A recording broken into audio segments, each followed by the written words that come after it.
la ranch de Rao, située à une quinzaine de kilomètres de Saint-Louis. Il dispose d'une ferme écologique pour préserver l'écosystème. On y élève aussi du bétail. Les villages environnants commencent à profiter des fruits du ranch, une école pour leurs enfants, des microcrédits pour les femmes. Voici le dossier que vous propose la rédaction. C'est une piste sablonneuse d'environ 3 km à l'ouest de la route nationale numéro 2 qui mène à Africa Mandela Ranch de Rao. D'une superficie de 100 hectares concédée à la fondation Sila Tati Cap Onlus par la communauté rurale, la ferme écologique frappe par son architecture traditionnelle.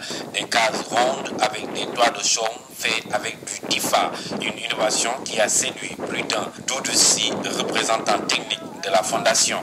La formation, c'était d'abord du TIFA, parce qu'avec le TIFA, il y a beaucoup de gens de qualité. Il fallait maintenant trier la qualité, faire des bottes avec des dimensions de 60 cm. Bon, par la suite, maintenant, avec un toit nu, fait par un charpentier, c'est à partir de là qu'on a commencé maintenant les travaux. Dans les travaux, il n'y a que des normes à respecter. Parce qu'en étant la paille, il faut suivre des normes. Il faut que les 5 personnes soient sur le toit. Bon, les autres qui sont en bas, ils passent la paille. Et puis on commence l'installation. Bon, il y a une très grande différence parce que l'autre, on le faisait d'une manière un peu artisanale, quoi. Ici, c'est artisanal, mais quand même, c'est un peu technique. Parce qu'il faut respecter des normes. Parce que là-bas, il faut seulement étaler et puis attacher à taper. D'après ce qu'ils ont fait en France pendant des années, avec des auberges, des hôtels, des résidences, ils ont fait pendant 40 ans, ça existe jusqu'à présent avec le TIFA. Donc ça peut durer 40 ans. Une technique que Doudou et ses camarades veulent vulgariser pour une meilleure valorisation du TIFA. Il faut des multiples de chemins au niveau de la vallée, au niveau de toutes les régions. Il faut que, même dans les régions qui n'ont pas de rivière, qui n'ont pas de cours d'eau, et que, bon, on est en train de faire 2-3 de chaume avec n'importe quelle paille, il faut qu'on sensibilise, qu'on valorise ce produit-là pour que ça peut atteindre les 14 régions du pays. Avec la fragilité de l'écosystème, une ferme d'élevage est en expérimentation. Boubacar Khan, chargé du fonctionnement du ranch. On a des chevaux sur place qui servent, on a introduit quelques vaches et il y a eu même l'autre jour la visite d'un vétérinaire qui est en train de réfléchir pour voir comment on peut maintenant créer une ferme où il y a même essayé de voir la nouvelle technique d'insémination artificielle pour produire une ferme laitière. Africa Mandela Ranch fonctionne aujourd'hui avec 9 puits, dont 3 équipés de pompes hydrauliques solaires, peu par rapport aux besoins, d'où le projet d'un château d'eau. On sait que sans l'eau, on ne peut rien faire. Donc nous sommes loin de l'adduction d'eau. Donc ultérieurement, nous avons un projet de mettre sur pied un château d'eau, mais on ne peut pas attendre que tout soit là pour démarrer. On a forgé à peu près 9 puits qui sont sur place, qui essaient de produire de l'eau. On a vu aussi que ça ne suffisait pas. Donc il fallait d'abord arroser les plantes, préserver l'environnement, donner de l'eau aux animaux. Donc on a jugé nécessaire de mettre sur pied des pompes solaires avec des panneaux solaires. Donc on a mis 3 panneaux solaires qui sont là et qui sont en train de puiser l'eau pour maintenant, avec les moyens du bord, d'essayer de préserver l'environnement. Réticentes au début, les populations des villages environnants, Mwondi, Kalasan, Sayer, commence à s'intéresser au projet et à profiter des fruits de son implantation. Des crédits avec 0 intérêt sont octroyés aux femmes pour la création d'activités génératrices de revenus. Aïcha Sila, coordinatrice de la fondation Sila Tati Cap Onlus.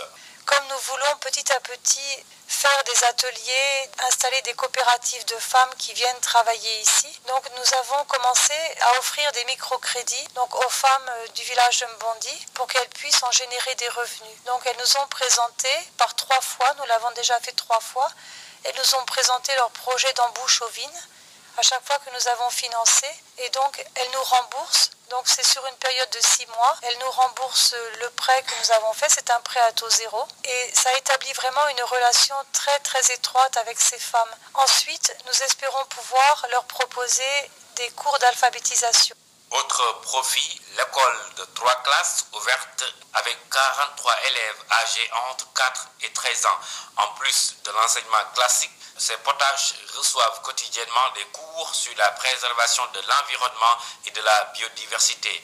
Degan Siriso, l'une des 3 enseignantes. Il y a 3 villages qui sont polarisés. Le village de Mondi, le village de Kalassan et le Saïd. Et ces enfants-là, ils quittent le matin là-bas pour venir ici travailler.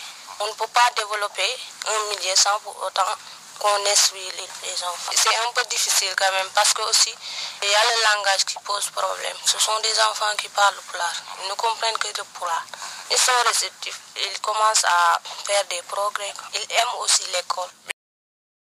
Grâce à l'engagement du personnel et l'appui des bailleurs, Africa Mandela Ranch devrait faire école et changer le visage de Raou. Madame Aïcha Silla. Nous voulons créer sur place, dans un coin du ranch, un écologe touristique. Donc, qui permettra de faire venir les gens de Dakar pour les touristes quand nous organiserons des sessions, des stages, effectivement, que ça puisse promouvoir Africa Mandela Ranch. En même temps, ça créera d'autres emplois. Nous voulons aussi créer un écomarché. Quand nous arriverons petit à petit à générer des revenus, à générer effectivement toute la partie maraîchage et la partie élevage, donc créer un écomarché aussi pour le ranch, mais aussi pour les villages alentours. Avec la création d'emplois, la mise à disposition prochaine de l'eau aux villages environnants, Africa Mandela Ranch de Raou mérite aujourd'hui le soutien de tous, surtout des pouvoirs publics.